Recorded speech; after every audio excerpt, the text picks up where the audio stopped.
truckers are losing a lot of money by volunteering their time for this, but they're doing it out of the kindness of their heart. And I think, again, we see that just how good-natured they are in these very tragic times, unfortunately. Back with another edition of Roses and Razzberries. S.J. Munoz, Ryan Witkowski, Tyson Fisher, the usual suspects. We'll use that in a good term in this way.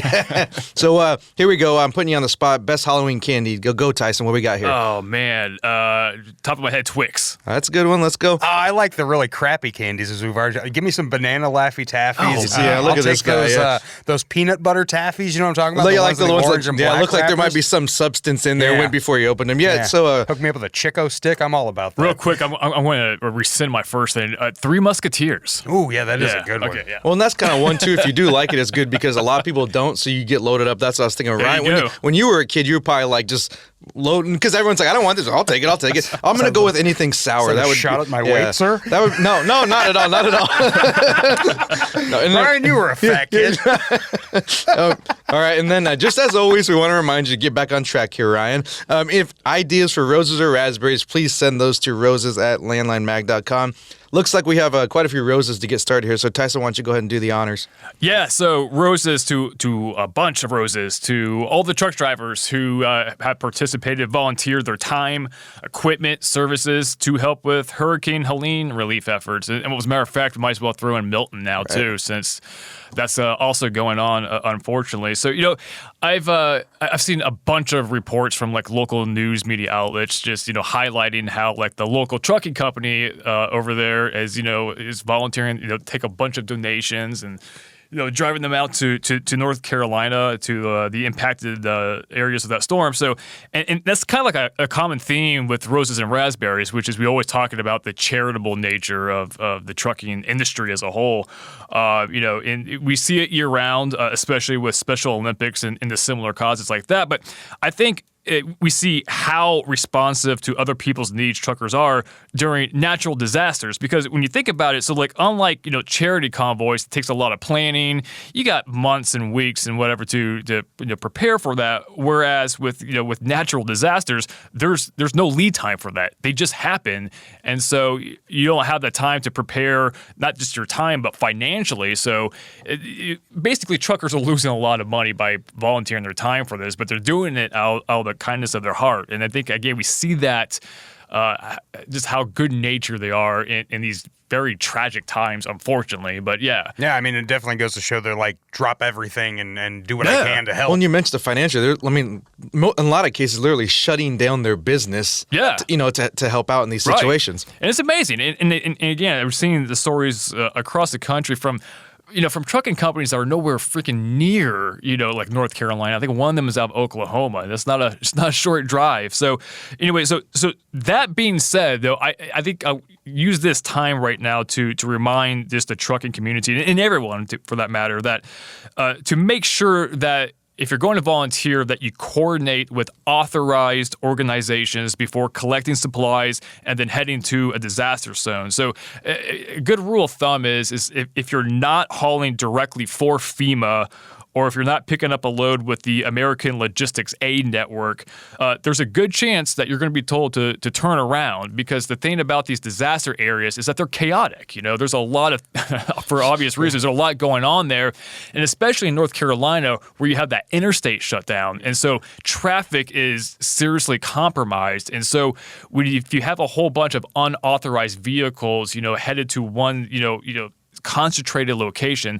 that can cause a lot of problems. And so, as chaotic as it is kind of the relief efforts are somewhat pretty well organized, by the federal government and then authorized agencies and organizations. So you just need to make sure that you are participating with those, again, authorized organizations. So the way you could do that is, if you don't already have an account with FEMA, you're not going to get one in time. But you can go through the American Logistics Aid Network. You can go through it's called alanaid.org. That's ALAN aid.org.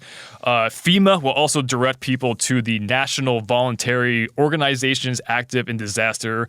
So that's nvoad.org. Check out those websites, and you can have plenty of opportunities to help. Yeah, it sucks too because like you start seeing things on news coverage of people being turned away because of this, and I think folks get the wrong impression of why those are getting rerouted and turned around. So that's some good. Yeah, there's a reason that these kind of checks and balances are in place. I mean, in states will have emergency declarations where sometimes you can in a certain state you can bypass a weigh station or not need a permit. Sure. You just need a certain document, but you got to make sure you're covering all those bases before you get to that point. So that's kind of the key, just like you said there. And all right, well, let's go ahead and keep it going. I guess we got on a sweet start here with that candy talk.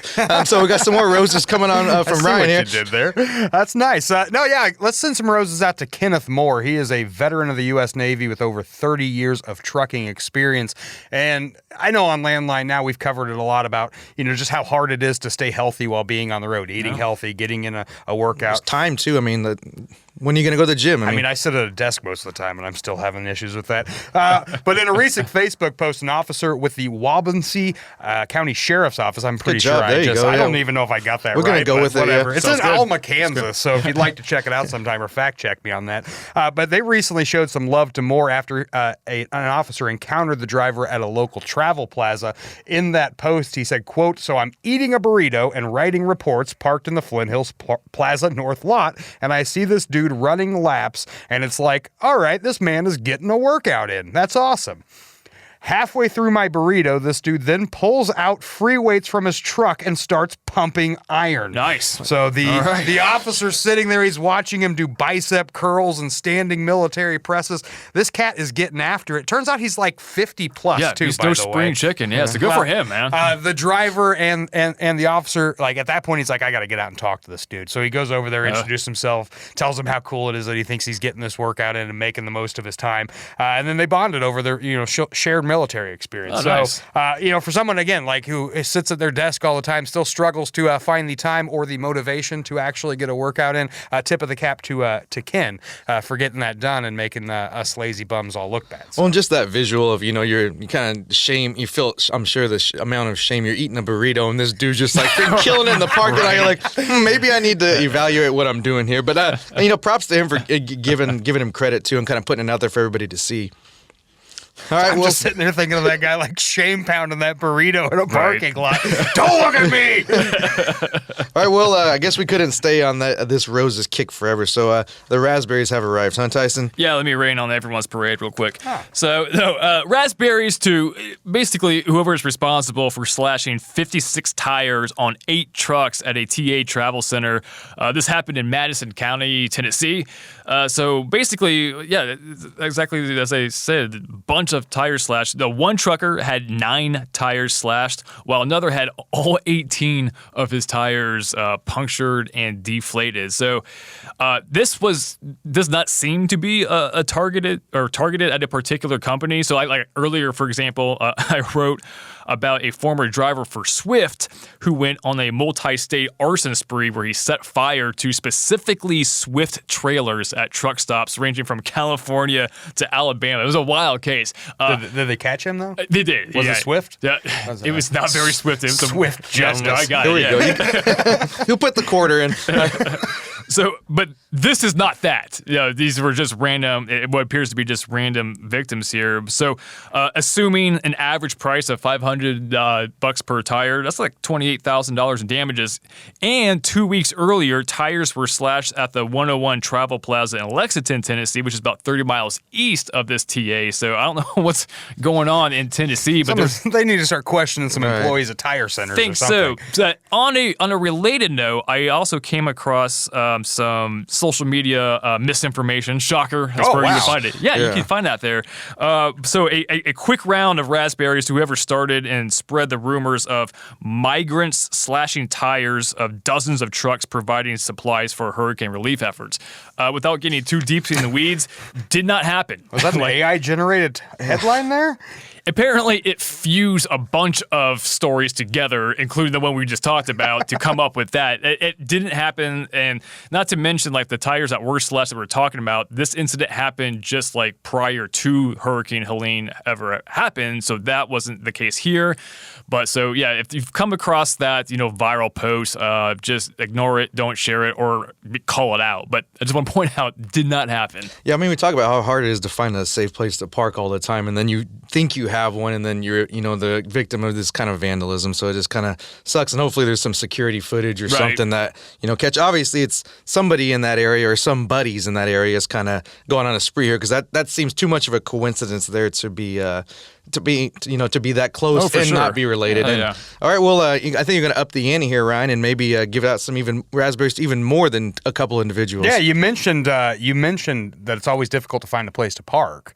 Raspberries going out to College Station, Texas. That's right, the entire damn city. With a new law now in force that prohibits parking commercial vehicles overnight on city streets or alleys. So you cannot park on a single city street there. Violation of that parking ordinance can result in fines up to $500 per day, with each day being deemed a separate offense. And officials said complaints from residents about road congestion, along with some of the safety issues, were the reason for the ban. But Texas state law already prohibits commercial vehicles from parking overnight in residential subdivisions and in residential areas. So with that new ordinance, College Station joins Houston, Fort Worth, Dallas as well on the list of Lone Star State cities to enact truck parking bans. And Tyson, as you pointed out to me, San Antonio also currently mulling that over. The city council considering a proposal that would prohibit truck parking on 70% of the city streets. And with truck parking already an issue in Texas, we've seen a lot of some of these pay-to-park places going in Texas, and that's been somewhat of a remedy. But, I mean, look, it's a huge state. You're not going to get across it in a day, man. Yeah. So you're going to have to park sometime in Texas, and these cities continue to say, not here. So, real quick, I just want to mention on that San Antonio one. So I've been following that closely. That was supposed to go before the city council like months ago, and it still hasn't reached the city council. So I have it on good authority that it's because they are reaching out to the trucking industry to get more input on that. So kind of like a roses to San Antonio. They're going to have a parking ordinance, but it's going to be informed by the trucking industry at least. Listen to that. So actually listening to input. Well, and just so we don't end on a totally bad note here, let's go ahead and we have time maybe sneak one in, one more in here before we go on here. One more rose here, Tyson. So roses to a four-wheeler who saved the life of an 18-wheeler. So, what happened was a tractor-trailer caught fire by the Hamptons Roads Bridge Tunnel, and the passenger driver next to this trucker noticed that, there's a fire in this engine bay. So he honked the horn, did not get the trucker's attention, so he drove in front of the truck and stopped the car, told the trucker to get out of the truck, which he did, and just moments later, the engine blew. And so this four-wheeler basically saved this life of this truck driver. But what I wanted to highlight this story is because we see it the other way around all the time, truckers saving other motorists, but it goes, the other way around also, which is you got passenger vehicle drivers, four-wheelers helping truck drivers as well. Basically, as much as everyone is an a-hole on the roadways, and they are, we're just not on our best behavior. Everyone's a bad driver but me. That's right. That's exactly right. At the end of the day, if something bad does happen, people are just human. At the end of the day, people are typically good people, and when something bad happens, we do come together, and all motorists are helping each other in time of need. And we saw that with this four-wheeler, so it's good to know. I assume this was a real roller coaster of emotion for the driver of the semi, though, right? Because somebody pulls in front of you, slams on your brakes, you're like, what? Exactly. Well, not only that, you're just getting someone's attention is always tricky, because you think you're just kind of either road rage thing or trying to be kind of like you said, an a-hole, but he's actually trying to do good. So probably went from hating him to loving him, right? Exactly, in 5 seconds. Well, that's kind of life, isn't it? All right, well, thanks for joining us for this edition of Roses and Razzberries. For Ryan Witkowski and Tyson Fisher, I'm S.J. Munoz.